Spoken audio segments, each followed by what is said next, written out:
My Hero Academia, 10 Harsh Realities of Not Having a Quirk. In this world, it pays to have a quirk, and the quirkless minority faces all kinds of hardships and challenges. It's not an easy life. My Hero Academia imagines a future where superpowers are commonplace, and society has long since been reshaped to accommodate these supernatural gifts, to the point where it's strange to not have one. In this era, quirks are the new normal, and the quirkless minority doesn't like it.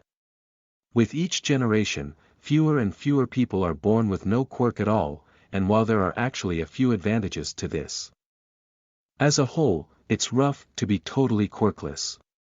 Some people try to make the most of it, but the odds are certainly stacked against them, and quirkless people may face many issues both externally and internally. 10. Quirkless people sometimes face discrimination. Not much of this is seen during the main events of My Hero Academia, but it's implicitly understood that to some degree, quirkless people face discrimination. Being totally left behind by evolution. Quirkless people are practically suspicious by this point. Prejudice and discrimination are terrible things in any society, and quirkless people can't help it if they were born with no gifts. There is no good reason to mistreat them or deny them any rights or opportunities, but it happens anyway. 9. Quirkless people may suffer low self-esteem.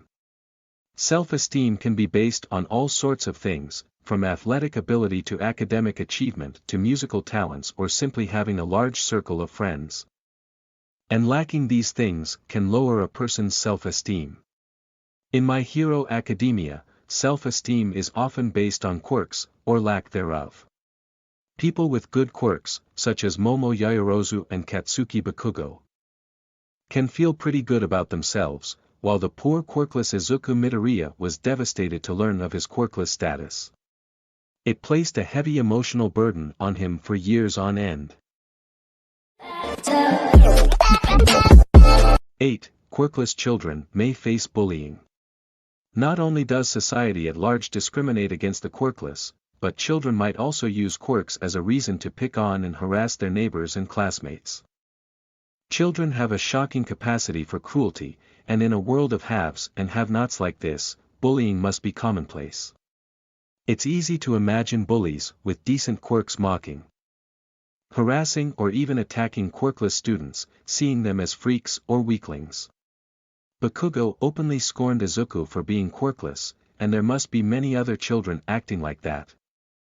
2. 7. Quirkless people can't become pro-heroes. This harsh reality of being quirkless bothered Izuku more than any other. He idolized the invincible All Might and wanted to be just like him. But a quirkless kid like him stood no chance. Being a pro-hero was the only career Izuku wanted, and it soon seemed impossible. Izuku is the exception among quirkless people, since he received one for all from All Might, granting him the power necessary to become a hero and enroll at the UA school. But not every kid can receive one for all like that. 6. Quirkless people would struggle as villains.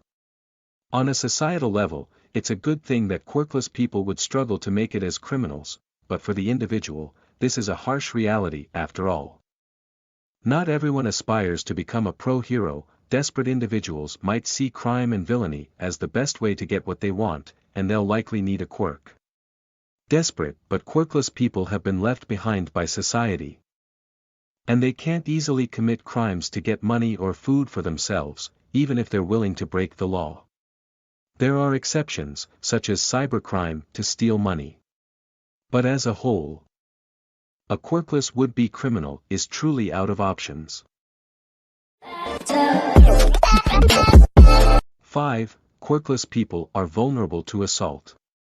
In an orderly society like futuristic Japan, people don't often have to worry about getting attacked on the streets, but the possibility always exists. And the quirkless population is the most vulnerable. A person with a quirk can defend themselves, but quirkless individuals are at a disadvantage. A quirkless person might learn standard self-defense techniques. But depending on the quirk of their attacker, it might not even matter, and they may be quickly overwhelmed. This constant vulnerability must be psychologically tolling. 4. Quirkless people may experience a feeling of alienation. Being quirkless must lead to countless mental and emotional issues as well as physical ones, and whether or not a quirkless person suffers low self-esteem, they may suffer other psychological problems, too. One of them is a feeling of alienation. For any number of reasons, a person or group might feel alienated from society or from their peers. And a quirkless person would have a clear reason to feel this way. Even if that person has decent self-esteem, they still won't enjoy feeling like an other, in a quirk-based society. They might feel like they have been born on the wrong planet. 3. Quirkless people can't access the fun side of quirks. Modern society demands minimal use of quirks, which helps even the playing field somewhat between people with quirks and those without. But at least people with quirks have the option to use their supernatural gifts sometimes, and this can be a lot of fun, depending on the quirk. A classic daydream is the ability to fly. And a few people actually can, thanks to their quirk.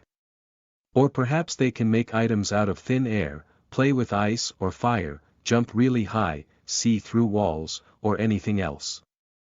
This must be especially fun for kids, but the quirkless will miss out.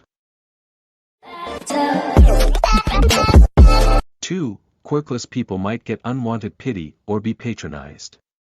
This is a relatively mild downside to being born quirkless, but it may still be tiresome and annoying for a quirkless person, depending on their circumstances. A quirkless person might learn to make the most of themselves and handle discrimination with dignity, but then they get unwanted pity, and that can be awkward. Even if other people mean well, they might still annoy or frustrate their quirkless friend or coworker with unwanted pity or comfort, and the recipient might feel like they're being patronized or coddled. This might even be seen as insulting or demeaning, depending on the quirkless individual's personality. 1. Quirkless people might be seen as unappealing dating or marriage partners. Little of this theory is explored in the main series, but it is easy to intuit. In this society, people are in a mild but constant arms race where quirks are involved, even if they don't intend to become pro-heroes or villains. On one extreme, there are quirk marriages, such as between Enji Todoroki/Endeavor and Rei. On the opposite extreme, quirkless people must be seen as unappealing dating or marriage partners, since their potential children won't inherit anything from the quirkless partner. It must be tough getting a date when a person lost the genetic arms race, unless they happen to find another quirkless person who's compatible with them. That must take some serious effort and time, even if it works out.